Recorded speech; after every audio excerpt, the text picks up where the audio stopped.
നിങ്ങൾ മറ്റുള്ളവർക്ക് നല്ലത് ആഗ്രഹിക്കുമ്പോൾ നല്ല കാര്യങ്ങൾ നിങ്ങളിലേക്ക് വന്നു ചേരും. ഇത് പ്രകൃതിയുടെ നിയമമാണ്. വാശിയൊക്കെ ആകാം, പക്ഷെ കൈവിട്ടു പോകുമെന്ന് ഉറപ്പായാൽ ആരെങ്കിലും ഒരാൾ തോറ്റു കൊടുക്കണം. പിരിയേണ്ടി വന്നാൽ ദുഃഖം ഇരുവർക്കും ഒരുപോലെയാണ് എന്ന് മറക്കാതിരിക്കുക. മരിച്ചു പോകാൻ ജീവനറ്റു പോകണമെന്നില്ല. ഒരു വാക്കുകൊണ്ടോ നോക്കുകൊണ്ടോ അത്രമേൽ നമുക്ക് പ്രിയപ്പെട്ടവർ നമ്മളെ ഒന്ന് മാറ്റി നിർത്തിയാൽ മതി. നിങ്ങൾ ജന്മനാ വിജയിയോ പരാജിതനോ അല്ല. ജനിച്ചതു മുതൽ അവസരങ്ങൾ നിങ്ങൾക്ക് മുന്നിലുണ്ട്. നിങ്ങൾ തിരഞ്ഞെടുക്കുന്നത് അനുസരിച്ചായിരിക്കും നിങ്ങളുടെ ജീവിതം മുന്നോട്ടു പോകുന്നത്. നിരന്തരമായ പരിശ്രമങ്ങളാണ് നേട്ടങ്ങൾ നേടിയെടുക്കാൻ നമ്മളെ പ്രാപ്തരാക്കുന്നത്.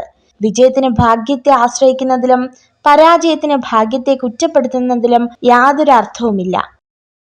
ജീവിതം എന്നാൽ ഒരു തുറന്ന പുസ്തകമാണ്. വായനക്കാരുടെ മനസ്സിലാക്കൽ പോലെയിരിക്കും ആ പുസ്തകത്തിന്റെ സാരാംശം.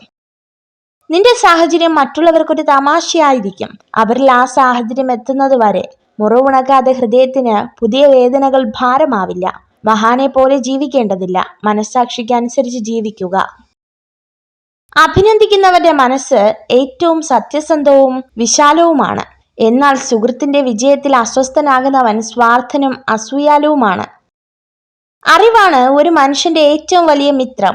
അറിവ് നേടിയ ഒരു വ്യക്തി എല്ലാ സ്ഥലങ്ങളിലും ബഹുമാനത്തിന് പ്രാപ്തനാകുന്നു. അറിവ് ഒരു വ്യക്തിയുടെ കുറവുകളെ പരിഹരിക്കുന്നു. ഓർമ്മകൾ സമ്മാനിക്കുന്ന ചില നിമിഷങ്ങൾ വളരെ അമൂല്യമാണ്. കാരണം ആ ഓർമ്മകളാണ് നാം ഒരാളെ എത്രമാത്രം സ്നേഹിച്ചിരുന്നുവെന്ന് മനസ്സിലാക്കി തരുന്നത്.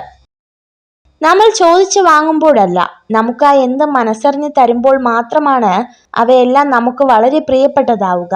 അത് സ്നേഹമായാലും പരിഗണനയായാലും. വിജയത്തിലൂടെ അല്ല ശക്തി കൈവരുന്നത്, നമ്മുടെ പ്രശ്നങ്ങളാണ് ശക്തി രൂപീകരിക്കുന്നത്. ഏത് വിഷമഘട്ടത്തിലും നമ്മൾ തളരില്ല എന്ന് തീരുമാനിച്ചാൽ അതാണ് നമ്മുടെ ശക്തി. ജീവിതത്തിൽ നമ്മൾ പലയിടത്തും പരാജയപ്പെടുമ്പോൾ സ്നേഹത്തോടെ ആത്മധൈര്യം നൽകി കൂടെ ഉണ്ടാകുന്ന ചിലരുണ്ട്. അവരുടെ വാക്കുകൾ മതി ആത്മവിശ്വാസത്തോടെ മുന്നോട്ടു പോകാൻ. ഒരു സ്ത്രീ നിങ്ങളെ ആഗ്രഹിക്കുന്നു എങ്കിൽ അവൾ ഉറപ്പായും നിങ്ങളെ കൂടുതൽ നല്ല വ്യക്തിയാക്കാൻ ശ്രമിക്കും. ജീവിതം 2 കാലുകളാണ് എന്ന് സങ്കല്പിക്കുക. മുന്നോട്ട് വെച്ച കാലിന് അഹങ്കാരമില്ല, പുറകിലുള്ള കാലിന് ലജ്ജയുമില്ല. കാരണം അവർക്കറിയാം അവരുടെ സ്ഥിതി വൈകാതെ മാറുമെന്ന്. നിങ്ങൾ ഈ വീഡിയോ കണ്ടതിന് നന്ദി. ഇതുപോലുള്ള കൂടുതൽ വീഡിയോകൾക്കായി ചാനൽ സബ്സ്ക്രൈബ് ചെയ്യൂ.